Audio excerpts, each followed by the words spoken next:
어떻게 인강을 들어야 되고 어떻게 필기해야 되는지 인강 듣는 방법을 마스터하게 될 거니까 개념은 딱 이 한 권에 다 있자. 성과 안 나올 수가 없어요. 무조건 성적 오릅니다.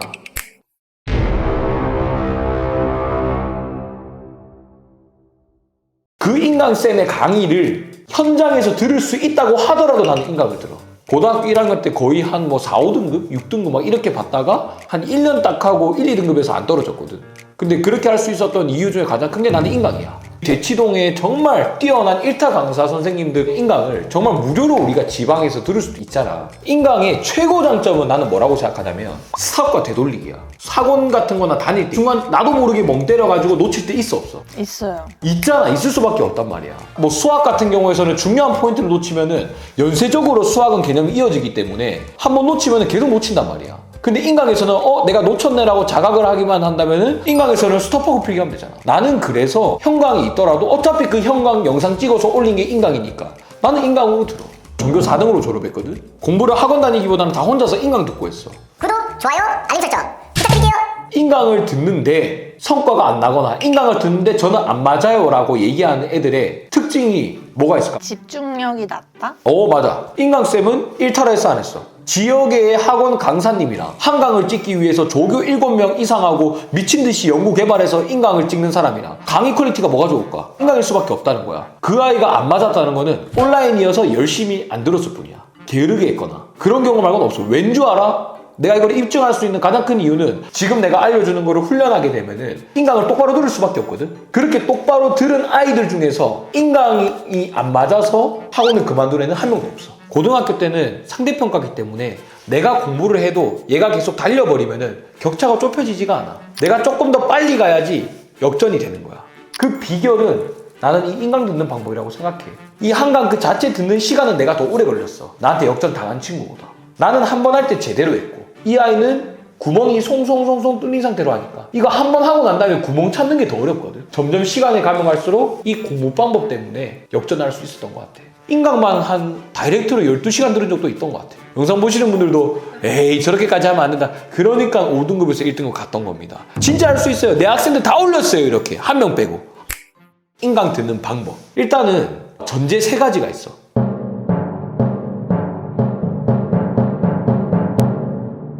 첫 번째, 뭐가 됐든 강의의 처음부터 끝까지 57분짜리 강의면은 0분 0초부터 57분까지 1초도 놓치지 않고 무조건 이해는 해야 돼. 암기는 못할 수 있어. 이해는 해야 돼.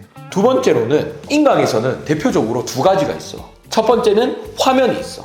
화면이라 함은 애니메이션이 될 수도 있고 선생님이 칠판에다가 A에 대해 설명할게요 이런 식으로 칠판에 쓰는 것도 되겠지. 두 번째 뭐가 있냐면은 선생님들이 보통 있잖아요. 비가 내리는 원리에 대해서 설명할 때 굵직한 거 쓰고 세부적인 원리는 말로 많이 한단 말이야. 그 말로만 한 거는 화면에 있어 없어? 없어요. 없지. 화면에 있는 것과 쌤이 말로만 한 거 이 2가지 내용이 있다고 보면 돼. 그럼 이 2가지 내용을 내가 모두 다 기록을 해놨어. 예를 들어서 나는 인강에 있는 모든 내용을 기록해 놓은 거 맞아 아니야? 맞아요. 맞아. 그게 포인트인 거야. 세 번째, 우리가 이 기록을 할 때 다들 많이 실수하고 특히나 중학생들 공부를 이제 막 시작하는 한 4등급 대 애들, 3등급 대 애들 또 엄청 실수하는 거야. 내가 이거를 기록한다 했잖아. 공부할 때는 내가 몰입해가지고 이해를 쫙 깊이 하다가 이 상태에서 쓴 거 맞아 아니야? 맞아요. 맞지? 듣다가 썼으니까 시간이 일주일 지났어. 몰입감이 떨어지겠지. 내가 이해를 한 상태에서 쓴 내용을 내가 까먹었을 때는 모를 때가 많다고. 시간이 흐르고 보면은 그 당시에는 이해하고 썼는데 뭔 내용이었지? 이런 경우 너 있어 없어? 많죠. 많으면 안 되는데. 그러니까 이제 우리가 이런 방법을 배우는 거야. 그지?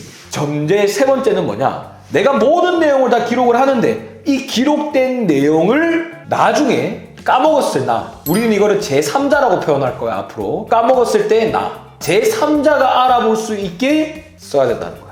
그 방법으로는 좀 풀어서 쓴다라던가 당시에는 이해를 해서 생략해서 쓸 수도 있는 거를 원리 중심으로 길게 쓴다라던가 명사형으로 쓰는 애들도 있거든. 국어 문학에서 슬픔을 비유한 건데 슬픔이라고만 쓰는 애들이 있어. 나중에 복습할 때는 이게 슬프다는 뜻인지 슬프다는 거를 비유했다는 건지 정확하게 이게 다를 수도 있고 그래서 슬픔을 비유한 단어이 뭐 이런 식으로 서술형으로 써야 된다는 거지. 그래서 전제 세 가지 했다. 처음부터까지 난 다 이해한다. 암기를 못할지언정 이해한다.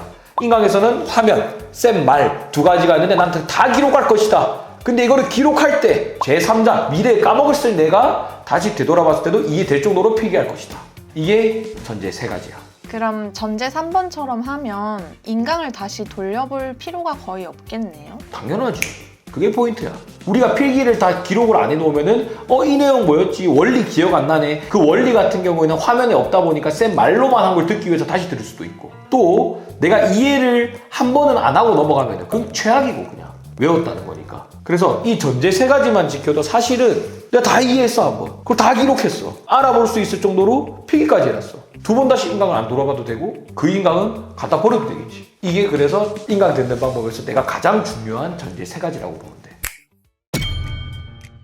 어느 강좌든 간에 목차 또는 강의 목표라는 걸 설명해. 이거를 다들 흘리는 경우가 많은데 이 목차를 보면서 내가 한번 간접적으로 일회독이 가능해. 예습이 가능해. 이 흐름을 내가 한번 이해하고 보는 것과 이해 안 하고 보는 것은 천지차야. 나는 농담 안 치고 목차에서 스탑하고 봤다니까. 너 강의 목표랑 목차랑 차이가 뭔 것 같아? 목차는 진짜 뭘 배우는지를 적어놓은 것 같고 강의 목표는 잘 모르겠어요. 좀 헷갈리지. 예를 들어서 보통 많이 실수하는 게 비문학 강좌거든. 우리 비문학은 독서지. 독서 같은 경우에는 막 과학 지문 쫙 있잖아. 강의 목표를 잘못 파악하는 아이들은 나는 강의 목표가 비문학을 공부하는 팁을 얻으려고 한 건데 과학 그 지문에 대한 원리에 파고들고 있단 말이야. 그런 스킬을 배우려고 하는 거라면 그 스킬 위주로 봐야 된다는 거야. 이 강의 목표를 명확하게 파악하고 내가 얻고자 하는 문제 푸는 스킬 위주로 탁탁탁탁 포인트 위주로 하는 아이와 목표 아무것도 없이 과학 지문이 이해가 안 돼. 이해 안 되는 거 그거 이해하려고 노력하는 아이와 물론 이것도 도움은 되겠지. 시간이 흘렀을 때 누가 더 비문학을 더 잘하게 될까? 목차를 알면은 큰 틀에서 작은 틀로 내가 한번 이해하고 들어가기 때문에 강좌를 들을 때 훨씬 더 깊이 있게 이해할 수 있고 목표를 명확하게 파악하고 들으면은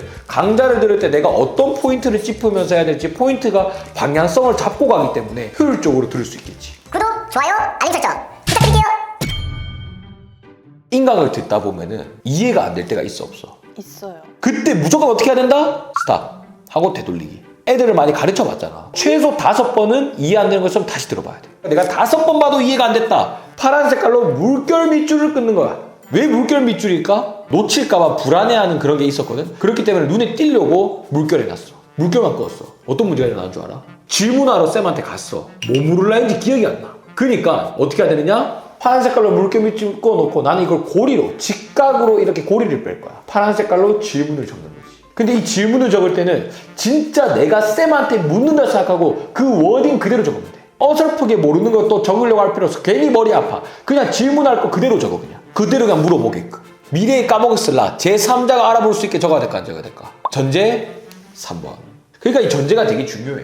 자, 그런데 5번 듣다가 한 3번째 됐는데 이해가 됐어. 미래 봤을 때 내가 분명 놓친 부분일 거니까 한 번 더 보면 좋겠지. 또 중요한 거는 필기하는 이유 중에서도 기록하는 이유도 있지만 중요한 거를 표시하는 것도 맞아 안 맞아? 내가 이해가 안 됐다가 됐다는 거는 추후에 내가 봤을 때 또 이해가 안 될 수 있다는 거잖아. 그럼 이해가 안 된 부분을 빨간 색깔로 물결 밑줄을 꺼. 고리를 하나 빼 이렇게. 무엇을 몰랐는지 적어놔야 돼. 그대로 이어서 또 이렇게 빼는 거야. 고리 하나 더 추가. 알게 된 개념을 개념서처럼 적어야 돼. 이 개념서처럼 적는다는 건 뭐냐? 제3자가 알아볼 수 있게 적으라는 거야. 나중에 내가 익숙해지면서 뭘 몰랐는지를 몰라서 포인트를 못 짚어낼 수도 있거든. 그냥 이거 매뉴얼이라 생각해. 내 말 믿고 그냥 따라해. 성적 안 오른다. 이렇게 들었는데도 내가 인강이 똑바로 성과가 안 나온다. 찾아오세요. 내가 가르쳤던 학생들 중에 안 되는 한 명도 없었어요. 필기하는 기준. 뭘 필기를 해야 될까? 일단은 원칙적으로 말해줬을 때 인강쌤들이 말하다 보면 썰 풀 때도 있거든. 아예 공부와 관련되지 않은 썰 제외하고는 다 적어. 내가 1등급이고 메타인지가 높다. 그러면은 판단해. 3등급이 하면은 일단 판단하지만 그냥 다 적어. 내가 그렇게 했어. 그리고 내 학생들도 다 그렇게 시켰어. 그러니까 성과 났잖아. 이게 귀찮거든. 진짜 귀찮단 말이야. 이 썰이 공부와 관련된 썰이야. 이해를 돕기 위한 썰이야. 적어. 저걸 다 적으면 시간이 너무 오래 걸리지 않나? 이런 생각이 들었어요. 맞아. 내가 쓸 때 개념서, 완자, 자습서, 평가 문제집 이런 교재가 있잖아. 그 교재에다가 보통 필기를 해야 돼. 해요. 하지. 우리가 뭐가 됐든 기록은 다 할 거야. 우리 인강에서는 쌤 말로만 한 거 그리고 화면에 있는 거 두 가지 있다 했지. 화면에는 있어. 근데 책에도 똑같이 있어. 그럼 쓸 필요 있을까 없을까? 없는 거야. 이 화면에 있어. 근데 이 책에도 있긴 있어. 부족해 근데. 뭔가 여기가 조금 더 체계적이야. 다 적진 않되 보완해서 없는 것만 적으면 되는 거야. 화면에 있어. 근데 책에는 여기 보니까 없는 내용이야. 적어야 된다는 거야. 쌤이 말했는데 없어. 그럼 적는 거야. 그렇게 하면은 시간이 단축이 돼. 그리고 1등급 애들 중에서 내가 이해가 안 되고 공부와 관련된 내용인데 이렇게 기록 안 하는 애들은 없을 거야. 인강들 때 필기 똑바로 안 해도 1등급 나오던데요? 안 까먹을 자신 있어서 안 쓰는 거야. 그 아이는. 너는 1 더하기 1은 2. 지금 필기 안 해도 수능 치기 전에 알 수 있어 없어? 그건 안 적어도 되는 거야. 그런 정도 수준인 거야 그 아이한테는. 그럼 그 아이는 왜 그러느냐? 선행을 하고 왔겠지. 그러니까 필기를 안 해도 당연한 내용이니까 넘어가겠지. 오래 걸리는데요? 모르는데 어떻게 써야지 그러면. 아니면 목표를 낮추든가 4등급으로. 내가 1등급 도약 되려면은 어차피 다 써야 돼, 안 써야 돼? 써야 된다는 거야. 말하는 대로 6개월 정도 하면 습관이 잡히고 인강 들을 때 태도가 많이 좋아질 거야. 한번 이렇게 이론적으로만 알려준다고 해가지고 애들이 감을 못 잡거든. 사실 인강을 똑바로 안 듣는다라는 거는 우리 학원 다닐 때 판서 수업을 똑바로 안 들어. 그럼 성적이 올라? 이걸 당연한 원칙인데 인강에서는 이걸 연동을 못해 사람들이. 이 인강 똑바로 안 들으면은 백날 문제 많이 풀리고 백날 관리해줘도 안 돼. 어떻게 인강을 들어야 되고 어떻게 필기해야 되는지 모든 거를 내가 인강 듣는 방법을 노하우를 마스터하게 될 거니까 집중해서 한번 들어봐. 자, 이 강좌는 이 영상을 보고 있는 분들을 위해서 중학생도 있고 고등학생도 있겠지. 적정선인 중3 과학 내용의 화학 반응에서의 에너지 출입, 요거에 대해서 한번 들어보는 거야. 이 38분 11초짜리에 0초부터 38분 11초 빠짐없이 암기는 못할지언정 이해는 다 해야 된다. 인강 들을 때 준비 자세가 있거든. 쌤도 지금 계속 그렇게 하고 있었거든. 왼손은 항상 스탑 자세, 오른손은 필기 준비. 이렇게 해야지 긴장감이 생긴다. 이 1단원의 공부를 시작하면서 화학 반응이라는 큰 주제로 다양한 규칙성들을 공부했습니다. 저번 수업 때까지 흐름 내용 복습해야 안 해. 해요. 이게 너무 중요하다니까 이게. 이 인강을 듣기 전에 복습을 하고 온 애들은 넘겨도 돼. 근데 대부분의 친구들이 복습을 하고 올까 안 올까? 안 와요. 이 강좌 이 초창기 내용만 들어도 되게 큰 효과야. 한번 기억을 하고 내용을 상기한다는 게 되게 큰 복습이거든. 그래서 이 에너지 출입에 대한 이야기를 오늘은 함께 해보도록 할게요. 여기에서 쌤이 어떻게 보면은 강의 목표에 대해서 알려준 거야. 목차가 아니야. 목표야 이거는. 에너지 출입에 대한 이야기를 오늘은 함께 해본다잖아. 그럼 우리가 이때까지 에너지 출입이란 내용에 대해서 배웠을까 안 배웠을까? 안 배웠어요. 안 배웠겠지. 정리하자면은 이번 강의 목표는 에너지 출입에 대한 개념을 이해하는 것. 강의 목표, 에너지 출입에 대한 개념 이해. 자, 오늘의 주제 먼저 만나볼게요. 화학 반응이 일어날 때 에너지 출입에 대한 이야기를 먼저 해보도록. 이게 목차가 항상 나온다니까. 그냥 목차를 아무 생각 없이 또 형식적으로 목차네라고 그냥 보는 사람이 있고 요때 상기하면서 하는 사람이 있다니까. 몰입을 해봐. 화학 반응에서 에너지 출입에 대해서 배우는구나. 발효별까지 오늘 배우는구나 라고 이해를 하고 가내라. 바로 에너지 출입 배우내라. 이해도가 몰입감이 올라갈까. 목차 1 목차 2 적고 목차 3 적고 오늘 이 내용 배우는구나. 인강을 스탑해놓고 이렇게 써서 보고 난 다음에 하면은 훨씬 좋다는 거야. 벌써 만만하잖아. 목차 안 보고 이거 봤으면 뭔가 화학 반응에서 에너지 출입 뭔가 어려울 것 같은데 이래 되는데 발열, 흡열 뭔가 예습한 느낌이잖아. 그러면 오늘의 주제에 들어가기 전에 앞서서 다 배우고 왔잖아요. 우리가 1단원을 전체 마인드맵을 머릿속에 그릴 수가 있어야 됩니다. 어떻게 보면 이게 이 쌤한테 우리가 배울 수 있는 공부 팁이잖아. 쌤 서울대생이랑 공부법 연구하잖아. 되게 서울대생들도 많이 쓰는 거야. 서울대생들이 어떻게 공부하냐면 공부한 다음에 있잖아. 그거 백지 복습할 때 교재마다 앞에 목차 있잖아. 거기에다가 세부 내용을 가지치기로 백지 복습하거든. 중1 또는 초등학생 인강을 처음 듣는 학생이라면은 처음에는 훈련을 이것도 다 적으라 할 것 같아. 계속 이어서 갈게. 자, 우리가 변화라는 이야기부터 시작을 했어요. 그래서 물질 변화라는 걸 크게 두 개로 나눠봤었죠. 지금 이게 교재에는 없지. 앞에 쪽 내용을 복습하는가. 이런 포스트잇에다가 이런 이제 빈 공간 같은 데다가 다 썼거든. 화면에 보이는 대로. 이제 공부를 처음 시작한 애들은 기본기를 잡기 위해서 쓰는 게 좋다. 계속 이어서 들어볼게. 그래서 우리 물리 변화 얘기할 때 상태 변화나 모양 변화, 분자의 배열이 변하는 변화를 함께 봤던 거예요. 이 물리 변화는 1학년 때도 공부하고 2학년 때도 공부하고 좀 자세히 공부했으니까 우리 3학년 때는 화학 변화 공부합시다 라고 이야기하면서 이 화학 변화가 일어나는 과정을 화학 반응입니다 라고 공부를 했던 거예요. 선생님이 간단하게 복습시켜줬지. 근데 그 쌤이 부가적으로 말한 내용은 여기에 있어 없어? 없어요. 없잖아 화면에. 그러니까 이거를 적어야 되는 거지. 화면과 똑같이 적은 거에서 쌤이 정확하게 쓰기 위해서 다시 한번 들어볼게. 그러니까 왜 스탑과 되돌리기가 중요하다는지 이제 좀 감이 와? 많이 해야지 제대로 된 공부를 할 수 있다는 거야. 이게 되게 중요해. 그 스탑과 되돌리기를 많이 하는 거에 대해서 선입견을 가지면 안 돼. 물질 변화라는 걸 크게 두 개로 나눠봤었죠. 물리 변화와 화학 변화. 물리 변화, 화학 변화 두 개로 나눴다. 그래서 우리 물리 변화 얘기할 때 상태 변화나 모양 변화, 분자의 배열이 변하는 변화를 물리 변화 쪽에다가 내가 써야 되니까 물리 변화에다가 이렇게 밑줄을 긋고 이렇게 화살표를 직각으로 당겨 내용을 쓰는 거지. 모양 변화, 상태 변화와 같이 분자의 배열이 변화하는 것. 자, 요렇게 쓰는 거지. 이게 쌤이 말했던 화면에 넣고 말로만 설명하는 부가적 설명이라고 한 거야. 이 물리 변화는 1학년 때도 공부하고 2학년 때도 공부하고 좀 자세히 공부했으니까 우리 3학년 때는 화학 변화 공부합시다 라고 이야기하면 자, 이 내용 화면에 있어 없어? 없어요. 없지. 공부와 관련됐다고 생각해? 아니요. 공부와 관련 없다고 나는 판단할 것 같아. 이 화학 변화가 일어나는 과정을 화학 반응입니다 라고 화학 변화가 일어나는 과정이 화학 반응이다. 그 화학 반응에 대한 부가적인 설명은 화면에 있어 없어? 없어요. 그럼 이거는 써야 되는 거지. 밑줄 긋고 화살표 당긴 다음에 화학 변화가 일어나는 과정. 선생님이 말로만 설명한 것 중에서는 책에 없다. 공부와 관련된 내용이다. 그러면은 보완해서 쓴다는 거야. 책에 있어 없어? 화학 반응이라는 이 단어는. 있어요. 우리가 써놨잖아, 포스트잇에다가. 화학 반응에 대한 부가적인 설명은 부족하잖아. 그러니까 보충해서 써놓은 거야, 이거는. 아예 새로운 내용을 썼다기보다는. 그렇게 이제 감을 잡으면 돼. 다 써지면은 어떻게 하느냐? 이 포스트잇이 너무 크잖아. 책에 많은 내용을 가린단 말이야. 효율적으로 접어 놓을 거야. 요렇게. 2번 정도 보통 접거든. 딱 접고 끝내면 안 돼. 접으면은 이게 어떤 내용이었었지 나중에 까먹게 되거든. 일단은 앞 내용 복습 제목을 적어 놓는 거야. 우리가 나중에 봤을 때 아 이거는 일단은 앞 내용의 복습에 관련된 포스트잇이구나 하면서 복습할 때 펼쳐서 보면 되겠지. 이 복습 내용이어서 우리가 이렇게까지 해야 되나 싶을 수 있는데 이번 본 내용의 중요한 내용인데 책이 없는 경우도 많거든. 그때는 필기할 게 엄청 많겠지. 그냥 책에다 쓰면은 공간이 부족해. 그때는 포스트잇에다가 이렇게 써놓고 접어놓은 다음에 A에 대한 원리에 대한 상세 설명이라고 제목도 적어놓으면 되겠지. 내용이 번잡하게 이 책에도 있고 저 책에도 있고 저 책에도 있고 이런 거 싫어했어. 개념은 딱 이 한 권에 다 있자. 나는 이 한 권만 복습하면 개념이 다 되게 이렇게 단권화를 무조건 했거든. 근데 서울대생들도 단권화는 꼭 했더라. 그럼 팁 하나 더 알려줄게. 내가 이렇게 썼는데 포스트잇 지금 현 상태 봤을 때 이렇게 다 쓰면은 이 포스트잇 한 장이 부족할까 안 부족할까? 무조건 부족해. 그러면 어떻게 하면 되느냐? 포스트잇 한 장을 더 꺼내. 그 다음에 밑에서 이어 붙여. 그러면은 포스트잇가 이렇게 길어졌지. 쭉 쓰면 계속 이어 쓰면 되는. 그리고 마지막에 한 번에 접으면 돼 이렇게.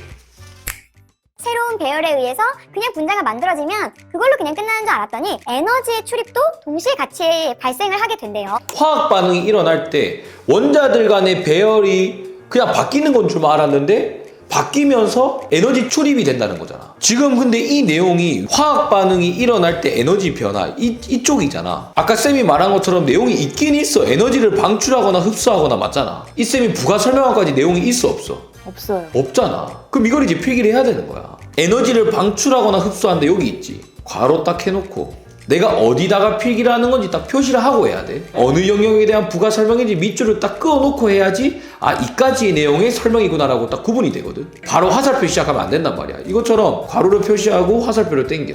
화학 반응이 일어날 때 원자 배열이 바뀌면서 에너지가 출입이 된다. 이렇게 하면 훨씬 더 이해가 잘 되겠지. 그러니까 나중에 복습할 때 생각해봐. 지금 아무것도 없는 에너지를 방출하거나 흡수한다 이것만 돼 있는 거라. 화학 반응이 일어날 때 원자별이 바뀌면서 에너지가 출입된다 부가 설명이 있는 거라. 복습할 때 훨씬 더 개념 이해가 잘 되겠지. 지금 같은 경우에는 아예 없는 거야 아니면 보충한 거야? 보충함. 나이스 그거야. 그래서 이 감을 잡아야 돼. 에너지가 방출되거나 에너지가 흡수됐을 거야 라는 것을 우리 친구들은 이해하시면 되겠습니다. 자 가정을 해볼게. 나는 금방 이해가 안 됐거든. 다시 듣는 거야. 스탑하고 되돌리기. 이해가 안 됐다 또 가정해볼게. 그리고 또 다시 듣는 거야. 그러니까 이해됐어. 안 됐다 된 거는 빨간색. 내가 뭘 몰랐었고 뭘 알게 됐는지를 적어야 된다 했지. 그 전에 이 내용 교재에 있어 없어? 없어요. 없잖아. 빈 공간 있잖아. 여기 빈 공간. 반응물 1 플러스 반응물 2 화살표 생성물 1 플러스 생성물 2 이렇게 써놓는 거야. 그대로 쌤 말을 써야 되겠지. 직각 괄호를 해놓고 화살표를 당기는 거야. 이런 화학 반응식이 있다면 앞으로는 에너지가 출입됐을 것이라고 생각할 수 있어야 된다. 이렇게 쓰면 되는 거지. 근데 여기서 나중에 까먹을 것 같아. 이거를 몰랐다가 이해한 내용이잖아. 밑줄을 끊는 거야. 빨간 색깔로 뭘 몰랐는지를 적는 거지. 사실 고등학생들 시간 없는 애들은 이렇게까지 안 해도 그냥 밑줄만 그어도 돼. 공부를 처음 시작하는 애들을 위해서 이렇게 다 친절히 알려주는 거야. 나는 이 내용이 처음에 화학 반응식인 거를 몰랐거든. 화학 반응식을 이해 못했다라고 적는 거야. 그 다음에 두 번째로 내가 이해가 된 거를 개념서처럼 써야 되잖아. 시간상 그냥 안 쓸게. 이런 내용은 화학 반응식이고 이렇게 화학 반응이 일어났을 때는 에너지 출입이 있었다고 알 수 있다 라고 적어놓으면 이게 개념서인 거잖아. 그냥 이걸 쌤은 개념서라고 말하는 거야. 누구나 봐도 이해될 수 있는 우리 개념서에 있는 것처럼. 뭘 써야 되는지 그 쓰는 기준에 대해서 같이 한번 논의해보자. 여기요. 이렇게.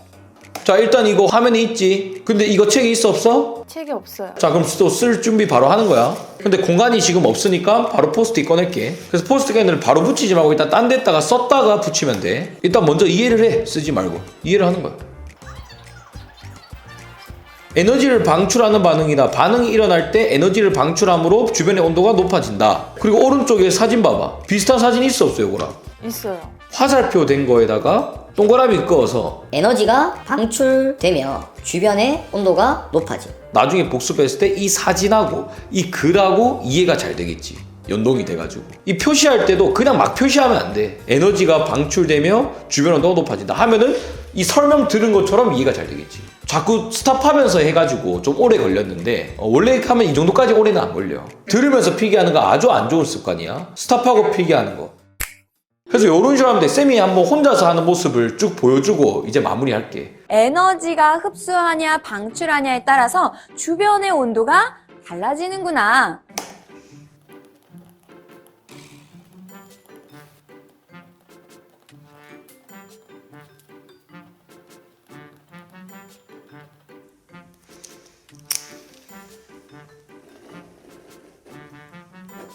에너지가 흡수되는 반응이 있겠죠. 그죠? 에너지가 이렇게 흡수하는 반응이 있을 거라는. 그럼 그 에너지를 나한테 뺏어가는 거예요. 내 주변에 있던 에너지가 저 안으로 들어간대요. 그럼 난 어떻게 느껴요? 춥다.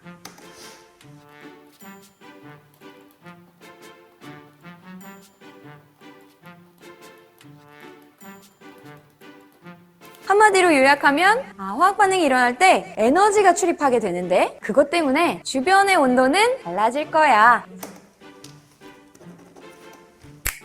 이제 필기했던 사고 과정을 얘기를 해주면 도움 많이 될 거거든요. 그래서 그거 얘기하고 마무리할게요.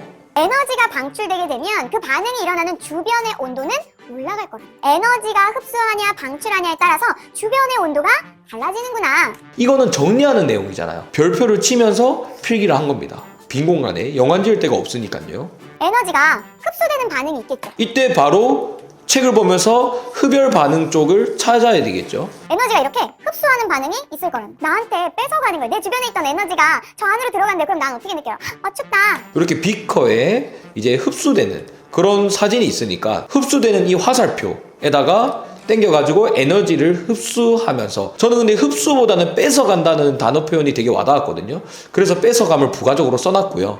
그러면서 주변의 온도가 낮아진다. 에너지가 흡수되는 반응이 일어나면 그 반응을 둘러싸고 있는 그 주변의 온도는 자, 이 내용은 책에 보면 똑같이 있어요. 에너지를 흡수함으로 주변의 온도가 낮아진다. 저는 이 포인트가 결과론적으로 되게 중요한 결론이라고 생각들거든요. 그래서 빨간 색깔로 밑줄 그었고 별표 표시까지 했었어요. 자, 먼저 중요한 건 화학 반응이 일어날 때 에너지가 출입한대요. 방출할 수도 있고 흡수할 수도 있고. 공부와 관련된 내용이지만 복습이기도 하고 교재에 우리가 수없이 봤기 때문에 굳이 필기나 표시도 안 했습니다. 이때 제가 에너지를 방출하면 주변에 높아진다, 여기도 결론인 것 같아서 아까 전에 표시 안 했던 위쪽에 빨간 색깔 밑줄 긋고 별표까지 쳐놨어요. 화학 반응이 일어날 때 에너지가 출입하게 되는데 주변의 온도는 달라질 거야. 아까 전에 제가 결론이라 생각하고 빈 공간에다가 에너지를 흡수하냐 방출하냐에 따라서 주변의 온도가 달라진다라고 써놨잖아요. 근데 여기서 선생님이 중요하다고 한 번 더 마지막에 정리하는 느낌으로 또 얘기했으니까 이건 진짜 중요하구나라는 생각이 들어서 제가 써놓은 거에다가 빨간 색깔로 별표 치고 밑줄을 끊었다 보시면 돼요. 아무런 근거와 기준이 없이 필기했다면은 어떤 생각으로 썼어라고 했을 때 말 못했을 겁니다. 근데 명확한 근거와 기준을 두고 필기했으니까 있으니까 복귀했을 때도 내가 왜 이때 표시를 했고 왜 이때 썼는지를 말할 수가 있는 거예요. 즉 중요한 거는 인강 넣을 때는 아무런 기준 없이 쓰는 것보다 명확한 기준을 두고 써야지 인강을 내가 다시 나중에 안 돌려봐도 될 정도로 기록이 돼 있을 거다.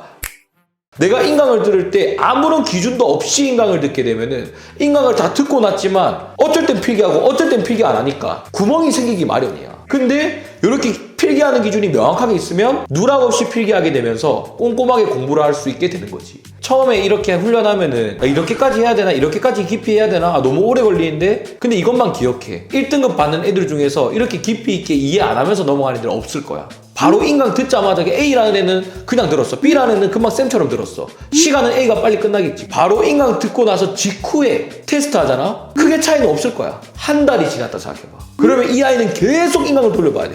세부적인 디테일한 부분은 까먹게 될 거야. 근데 B라는 아이는 세부적으로 다 썼잖아. 그러니까 계속 이것만 복습하면은 인강을 계속 들은 것 마냥 내용을 계속 복귀할 수 있어. 이렇게 하면은 성과가 엄청나게 되겠지. 구독, 좋아요, 알림 설정 부탁드릴게요. 제발 속았다 생각하고 믿고 그냥 한 번만 해보라고. 한 시험범위 끝날 때까지만이라도 한 번만 이렇게 인강 들어보라고. 학원 다니는 애들이 있으면은 학원 끊기 불안하거든요. 근데 그 중에서도 제일 잘하는 과목이 있을 거 아니에요. 학원 끊었을 때 덜 불안한 과목을 끊고 인강을 찾아서 한 번만이라도 이렇게 들어봐요. 그리고 이 다음에 개념 인강 듣고 문제 족보닷컴으로 또 문제 푸는 방법 나중에 한번 영상을 알려드릴게요. 그렇게 하면 성과 안 나올 수가 없어요. 무조건 성적 오릅니다.